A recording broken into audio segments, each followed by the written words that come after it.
आपने न्यूजीलैंड और south Africa का मैच देखा, बहुत ही धांसू किस्म का मैच हुआ है। कमाल खेला है न्यूजीलैंड ने भी और उसके बाद कमाल ही कर दिया साउथ अफ्रीका ने भी। न्यूजीलैंड में भी यार मजा आ गया वैसे खेलने का। न्यूजीलैंड ने सही ठोका उनको साउथ अफ्रीका को, और उसके बाद फिर साउथ अफ्रीका ने तो अन्नी डाल दी ना यार। आज एडन मार्करम जो थे उनके कप्तान, उन्होंने हक अदा कर किया है अपनी कप्तानी का। उन्होंने बताया कि कप्तान को ऐसे खेलना चाहिए। और ये जो मैच है हमारे इंडिया के साथ, हमारा जो मैच है, हमारे कप्तान को भी चाहिए कि जी इसी तरह से खेले। हालांकि बड़ा तेज खेलते हैं आजकल सलमान अली आगा, लेकिन वो तो आज पता चलेगा ना कि सलमान अली आगा कितना तेज खेलते हैं और प्रेशर को कितना हैंडल करते हैं। क्योंकि पाकिस्तान और इंडिया के मैच में सिर्फ प्रेशर होता है, उसी दिन का प्रेशर होता है जिस दिन मैच होता है। और प्रेशर और ये जितना आपने हल्ला गुल्ला और जो ड्रामेबाजी पूरी देखी है पाकिस्तान इंडिया मैच के लिए, वो सारी की सारी जो है ना वो आपको आज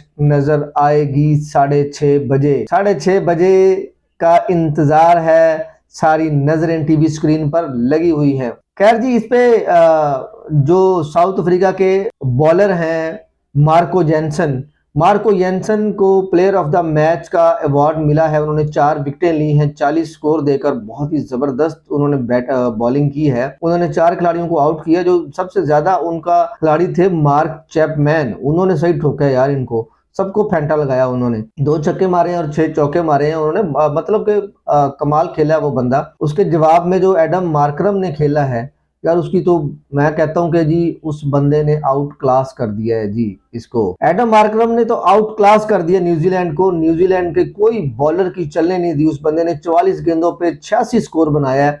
196 के स्ट्राइक रेट से वो बंदा खेला है। 4 छक्के मारे हैं और कोई 8 चौके मारे हैं उस बंदे ने, एडम मार्करम ने। खैर है, ये तो चले गए हैं, ऑफिशियली चले गए हैं जी अगले सुपर 8 में, अगले राउंड में चले गए हैं। पाकिस्तान इंडिया का मैच है, आपको पता है। पाकिस्तान इंडिया के मैच में भाईजान हमने कल की वीडियो में बात की थी कि जी इंडियन प्लेयर्स को आपने कैसे कैसे खेलना है, कैसे कैसे उनको आपने बॉलिंग करवानी है, कैसे उनको आउट करना है। पाकिस्तान की बात अगर करें ना, आज सही जिम्मेदारी है साहिबजादा फरहान के ऊपर भी। और वैसे तो सारी टीम पे जिम्मेदारी होती है, लेकिन साहिबजादा फरहान वो दोहराना है आपने पुराना।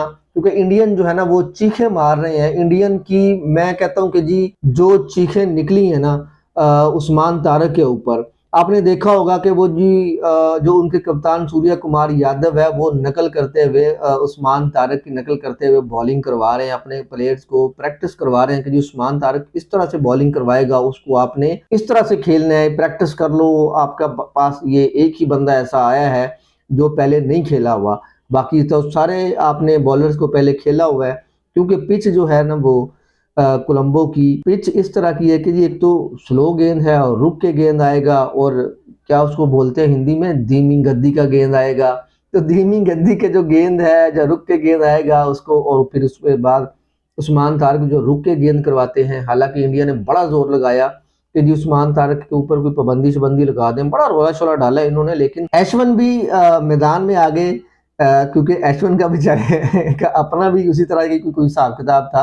तो एशवन भी मैदान में आ गए उस्मान तारक के लिए कि नहीं नहीं यार ये बिल्कुल ठीक है। और उनके एक इंडिया के एक अंपायर भी हैं, उन्होंने भी कह दिया कि जी बिल्कुल कोई चक्कर नहीं है यार, उसका जो है वो हाथ बिल्कुल ठीक है, कोई वट्टा छट्टा नहीं मारते, कोई ढेला नहीं फेंकते। इंडिया की बेचारों की तो वो वहां पे बोलती बंद होगी। उन्होंने कहा कि अब तो खेलना ही पड़ेगा, आप पाबंदी तो नहीं लगवा सके, तो चलो अब प्रैक्टिस कर लेते हैं। तो उन्होंने वो वाला निज़ाम सारा जो है वो किया, प्रैक्टिस की। मैच है अब तो साहबजादा फरहान, जिस तरह से आपने फेंटा लगाया था, बुमराह को फेंटा लगाया था, क्योंकि बुमराह का अभी जो है ना, मैंने कहा कि यार व्लॉग करना है तो दोबारा से पढ़ लेते हैं बुमराह को, वरना बुमराह को इतना देखा पढ़ने की जरूरत नहीं थी। लेकिन बुमराह जो है वो पाकिस्तान के खिलाफ ज्यादा खतरनाक साबित होता है हमेशा। लेकिन उस मैच में जो है वो जिसमें साहबजादा फरहान ने बुमराह की खूब क्लास ली, बुमराह को छक्के छक्के मारे, उसमें बुमराह को थोड़ा सा वो बैकफुट पे बुमराह गए। लेकिन बुमराह बहुत बेहतरीन बॉलिंग करते हैं, दुनिया के नंबर 1 बॉलर हैं बुमराह। और उनके वो यॉर्कर बड़े ज़बरदस्त मारते हैं, स्लोअर वन बहुत ही आला वो करते हैं, कटर कमाल की वो गेंद गेंद फेंकते हैं। तो इन चीज़ों से जो है वो टैकल करना है पाकिस्तानी खिलाड़ियों ने। और साहबजादा फरहान ने कितने जोश में होंगे कल, साहबजादा फरहान होंगे, साइम अयूब होंगे, बहुत ज़्यादा उम्मीदें हैं, कप्तान पे तो उम्मीदें हैं ही हैं, लेकिन एंकर रोल प्ले करने वाले जो स्पेशल ये वीडियो मैं बना रहा हूँ ना, वो बाबर आजम के लिए बना रहा हूँ। ये बाबर आजम ने एंकर रोल प्ले करना है। अब देखें कि जितने बाबर आजम के हेटर्स भी थे ना, वो भी सारे यही बात कर रहे हैं कि जी इस मैच में बाबर को नहीं बिठाना और ना ही बाबर आजम का नंबर चेंज करना है। ये मैच इंतहाई ज़रूरी है, बाबर आजम के लिए भी इंतहाई ज़रूरी है और ये मैच पाकिस्तान के लिए भी ज़रूरी है।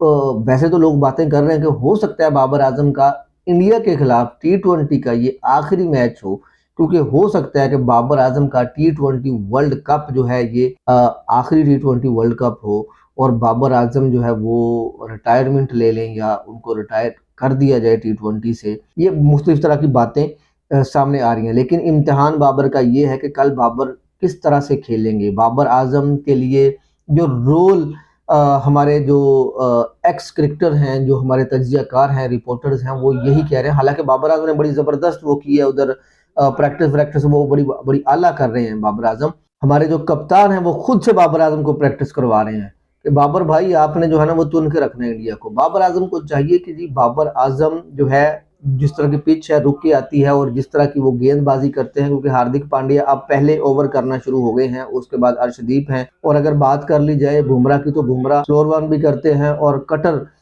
ये जो है हार्दिक पांड्या कटर बड़ी अच्छी गेंद करते हैं और साथ में जो है ये स्लोअर यॉर्कर भी करते हैं हार्दिक पांड्या, जो कि बहुत ज़्यादा खतरनाक भी होता है। जो जो पिच है ना ये पिच आप इस पे ऊंची शॉटें नहीं खेल सकते। मैं सीधी बात आपको करता हूँ कि आप ऊंची शॉट नहीं खेल सकते इस पे। आपको जो है ना वो जिस जो बाबर आजम की जो ग्रिप है जिस पे सबसे ज्यादा, कि बाबर आजम कवर ड्राइव खेलते हैं, बाबर आजम मिड विकेट पे छक्का बड़ा जबरदस्त मारते हैं और बाबर आजम स्ट्रेट ड्राइव खेलते हैं। इस पे जो सबसे ज्यादा जो स्कोर करता है ना खिलाड़ी, वो खिलाड़ी स्कोर करता है इस पिच पे जो खिलाड़ी स्वीप या रिवर्स स्वीप खेलना जानता है।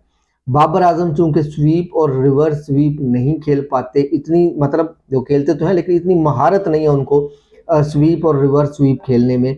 तो इस पिच पे बाबर आजम के लिए एंकर एक तो रोल प्ले करना उन्होंने, और बाबर आजम को हम जो है ना वो एक्सपेक्ट नहीं कर रहे कि वो बाबर आजम कोई 180-85 या 150 या 200 के स्ट्राइक रेट से बाबर आजम खेले। बिल्कुल भी इस तरह का कोई भी बंदा बाबर आजम से ये चीजें इन चीजों की तवक्को नहीं कर रहा।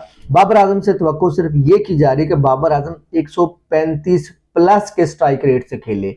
बाबर आजम 40 बॉलों पे 55 स्कोर कर ले, बाबर आजम 40 बॉलों पे 55 से 60 स्कोर तक कर ले, तो बाबर आजम से हम खुश हैं। बाबर आजम से पूरा पाकिस्तान खुश है, पूरी टीम खुश है बाबर आजम से। मिडिल ओवर में अगर उनके अक्षर पटेल होते, क्योंकि बाबर आजम का नंबर 4 है तो उनको स्पिनर से ज्यादा पाला पड़ेगा। मिडिल ओवर में उनके जो है कुलदीप यादव होंगे, वरुण चक्रवर्ती होंगे और उसके बाद उनके अक्षर पटेल होंगे।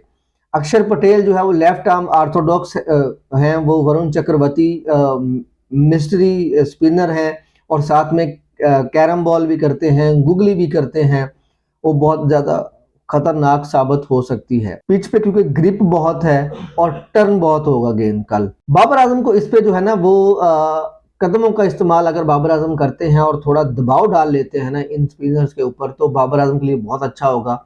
कदमों का इस्तेमाल करते हुए खेलें और अच्छे रन बाबर बना सकते हैं। 130 प्लस के स्ट्राइक रेट से, 135 प्लस के स्ट्राइक रेट से अगर वो बाबर आजम खेलें और 40 से 50 रन अगर बाबर आजम करते हैं तो पाकिस्तान के लिए ये बहुत ही ज्यादा फायदेमंद होंगे। अगर 70 प्लस रन कर लेते हैं बाबर आजम तो यार फिर तो कमाल ही ना हो जाएगा। बाबर आजम खुद कह चुके हैं कि जी इंडिया पाकिस्तान के मैच में आपको मेंटली रिलैक्स रहना पड़ता है।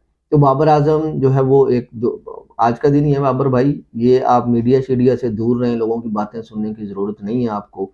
आप ध्यान लगाएं और अपनी गेम खेलें, अपनी क्रिकेट खेलें। इसको आप इंडिया के खिलाफ अपना आखिरी मैच समझकर खेलें। हो सकता है आखिरी ही हो, लेकिन आप अपनी छाप छोड़ सकते हैं। आप अपना बता सकते हैं कि भाई बाबर अभी छोड़ने की जरूरत नहीं है बाबर को T20। बाबर आजम T20 खेलेगा। जिस तरह से कोच और कप्तान बाबर आजम पे मेहनत कर रहे हैं बाबर भाई, आपसे रिक्वेस्ट ही है आपके जी, इन लोगों की मेहनत जो है ना वो ज़ाया नहीं जानी चाहिए। और पाकिस्तान के अब देखें कि हाथ हमारे हैं, दुआएं आपकी हैं। तो ये आप देखें कि 25-26 करोड़ लोग हैं जो आपके लिए दुआएं कर रहे हैं। ये बाकायदा जंग है, पाकिस्तान और इंडिया का मैच बाकायदा जंग है। अब देखें T20 वर्ल्ड कप का सबसे बड़ा मैच ये है, फाइनल से भी बड़ा मैच है। तो ये फाइनल से भी जो बड़ा मैच है वो इजी तो नहीं होगा, वो आसान तो नहीं होगा। इंडिया की तो चीखें निकली पड़ी हैं कि जी वो एक गोरा है, क्रिकेट एनालिस्ट है, उसने पेशीन गोई की थी कि जी जो जिम्बाब्वे है वो हरा देगा ऑस्ट्रेलिया को, और जिम्बाब्वे ने ऑस्ट्रेलिया को हरा दिया। और उसकी पेशीन गोई तो ये भी है कि पाकिस्तान हरा देगा इंडिया को। इंडिया में लगी पड़ी है आग कि जी उसकी पहली तो सच हो गई, दूसरी पाकिस्तान और इंडिया की है, तीसरी जो है वो आगे एक और मुल्क की है कि जो बड़े कंट्री को हराएगा। तो भैया इंडिया में तो आग लगी पड़ी है कि जी क्या होगा, पाकिस्तान हमें हरा देगा। बल्कि गोरे ने तो भाई ये लफ्ज बोले हैं कि जी पाकिस्तान जो है वो अपसेट कर देगा, इंडिया को हरा देगा। तो भाई ये इस आग, मतलब ऐसे सच्ची बात यह है कि दिल में खुशी तो हुई है कि जी पाकिस्तान जो है वो हरा देगा। अब ये जो आज ही, ये तो शाम को पता चलेगा कि पाकिस्तान हराएगा या नहीं हराएगा, लेकिन मज़ा बड़ा आ रहा है ये बात सुन के।